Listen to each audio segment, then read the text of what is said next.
Every year in the United States, 17 million gallons of fuel are spilled in the process of filling up lawn and garden equipment. That's more than the oil that was spilled in the Exxon Valdez spill. And on top of that, 5% of air pollution in the US comes from maintaining lawns. 30 to 60% of urban freshwater is diverted for lawns. 30 to 40 million acres are devoted to lawns, and that's about the size of Iowa. And lawns take, on average, 10 times more fertilizer and pesticides than crops grown for human consumption. Except lawns don't give us anything. So that information is taken from The Problem of Lawns by Lacus Policarpo in The State of the Planet, published through Earth Institute of Columbia University on June 4th, 2010. So why do we grow lawns? Well, we'll talk about the history of lawns, why they're still so prevalent in today's society, the problems that we cause by trying to maintain them, how we can mitigate that, or what we can do instead of lawns. My name is Ariel, and I used to work at a hardware store for about 3 years in the lawn and garden department, McLennan Hardware of the Pacific Northwest. And I helped many people grow a better lawn that was cheaper, that was healthier, and that was better for the environment. So where did lawns come from? Well, lawns were first developed in Scotland around castles. Noble people had lawns so that they could see intruders coming from miles around. And with the lawns came different games like lawn bowling and golf, and they became really popular. But the nobles outlawed lawns or lawn games with commoner people. And not only that, but lawns were just hard to maintain, so it was typically only rich people that had lawns. But when Scots moved over to North America, they brought with them the sports that they loved, the lawn bowling and the golf, and they really took off in North America and Canada and in the colonies. In the 50s, or in the late 40s and early 50s, a family called the Levitts developed these cookie cutter houses, and they were the first houses that came with a lawn. Each house came with its own lawn and a meticulous list of rules on how to take care of this lawn. And if any of you are part of an HOA, you're probably familiar with these lists. The lawns, they're not that easy to take care of, but back then they were a lot harder to take care of because they didn't have lawnmowers. But with the surge of new houses that had lawns came the invention of lawnmowers, so they were even more popular. And then the GIs coming home from World War II needed low-income housing. A lot of them ended up in these Levitt houses, and Levitt houses were really in high demand, so there were many of them. And that history was taken from Planet Natural Research Center, an article called Lawn History, published in 2004. So why are lawns still so prevalent? Well, as a man named Connor Wood pointed out in June 17th, 2016, in an article called Americans Waste Resources on Lawns. Why? And that was, why? It's a ritual. That was published in the HuffPost. He points out that lawns have a very specific social signaling function.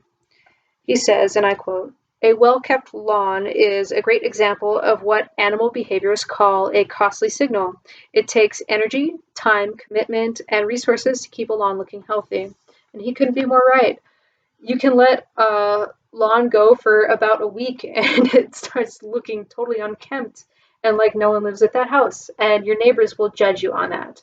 And so it has become kind of a social indicator of, how does this person that lives in this house function in society? They can't take care of their lawn. They probably can't really contribute to society much. And that's just what a lot of people think. And unfortunately, it's a really prevalent thought. So as you can guess, it's not really something, the lawn isn't really something that's going to go away so easily because it's such an important social indicator and status symbol.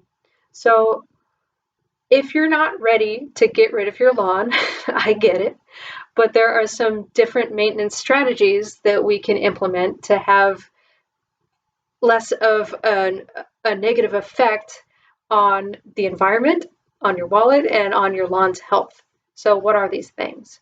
Well, the biggest things that I see are people apply all these different products, which are pretty much just band-aids for different problems. They apply them in excess. They apply them at the wrong time of the year. Um, they apply the wrong ones, and they don't apply it correctly. Well, read the instructions. Don't apply different herbicides and pesticides at the wrong time of the year because they're ineffective. Apply correct fertilizers. You want to apply organic fertilizers, not like OMRI certified organic, but just organic materials like plant-based fertilizers. Don't do any of those little granular ones that are like just total concentrates, pretty much. Those concentrates will give your plants a big boost, like giving sugar to a kid, and then your plants will crash. But the organic ones will make a really solid foundation for your grass. Also, your grass only needs 1 inch of water a week. That's it. Water at the right time, early morning. Don't waste water midday. Don't water at night. You'll cause fungal problems.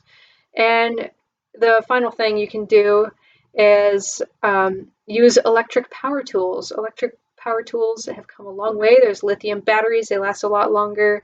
Um, stop spilling the equivalent of the Exxon Valdez oil spill every year. It's pretty simple.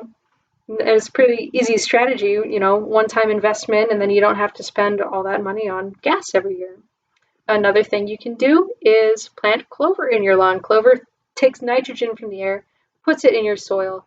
You don't have to fertilize your lawn. This is clover. This is Dutch white clover and a red clover. Took this from my backyard. I planted clover a couple years ago. Another thing you can do is plant ground covers. The original lawns were actually, a lot of them were thyme or chamomile. This is chamomile. Took it from my front yard. Stays about this height all year round. Smells great. And you can turn it into a tea. You only have to mow it once a year. It's pretty low maintenance. There's other things you can do. You can do hardscapes. You can do rain gardens. You can plant a raised bed, whatever. So what did we talk about today? We talked about where lawns came from, how they're a totally archaic part of our society today, how they're not going to go away very easily just by saying, hey, get rid of your lawn. But we talked about the different problems that we cause by taking care of them and the different ways that we can mitigate some of those problems. And if you are ready to make the leap and totally go nonconformist and rip out your lawn, awesome. I encourage you to do that. I implore you to just rip out your lawn and plant a garden this year. Thanks.